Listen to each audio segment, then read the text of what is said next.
I may be the only person in Butler, Pennsylvania feels that way, but I feel a little bad for Tim.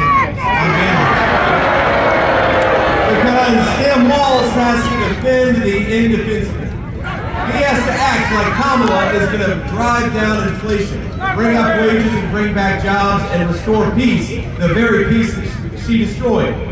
Well, I hate to break it to you, Tim, but everyone knows the truth. Kamala caused every single one of those problems because Kamala's day one in the White House was 1,400 days ago. Never let her lie to you and pretend that she's going to do something great. She's been in power for 3.5 years and she hasn't done a damn thing.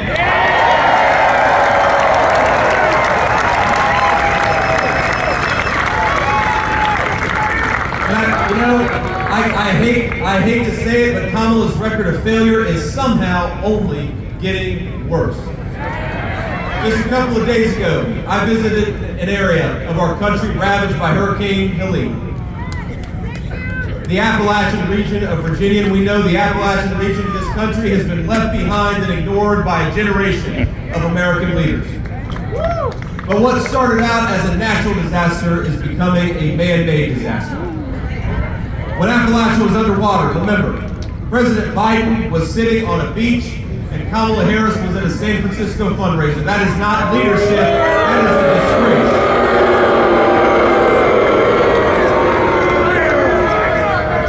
And now we're seeing reports that deployments of the military and the National Guard are moving at a snail's pace. My friends, who the hell is running this country right now? Because it sure isn't Joe Biden, it sure isn't Kamala Harris. The Harris administration has given billions of dollars to foreign countries and illegal aliens. But now they swoop in and they promise $750 to American citizens.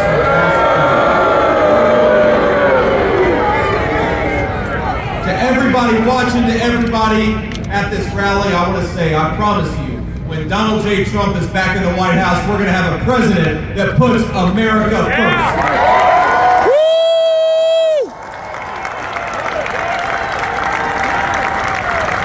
We're going to ensure that emergency funding goes to American citizens and not illegal aliens. We're going to create record prosperity with low inflation and rising take-home pay. That's awesome. We're going to secure that southern border, stop the drug trafficking, and send illegal aliens back home to where they belong. We're going to drive down the cost of housing, drive down the cost of gas, drive down the cost of groceries, and we're going to clean up our streets to make America safe again. And whether we agree or disagree with you, we will always defend your God-given right to speak your mind without fear of censorship, violence, or persecution.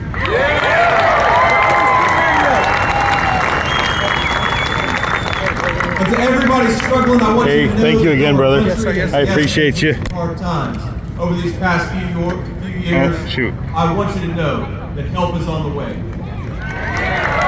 We have, think about this, the most generous people, awesome, right? The most abundant natural resources, including some great energy right here in the state of Pennsylvania. We've got the hardest workers, we've got the best values. All we need to restore American greatness is leadership that is fit to serve this country.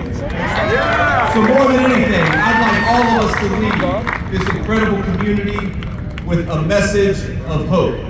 Because I honestly believe that what happened right here in Butler is a metaphor for the United States of America. In this land, we may get knocked down, but we get right back up and we keep fighting because in America, hope is never lost.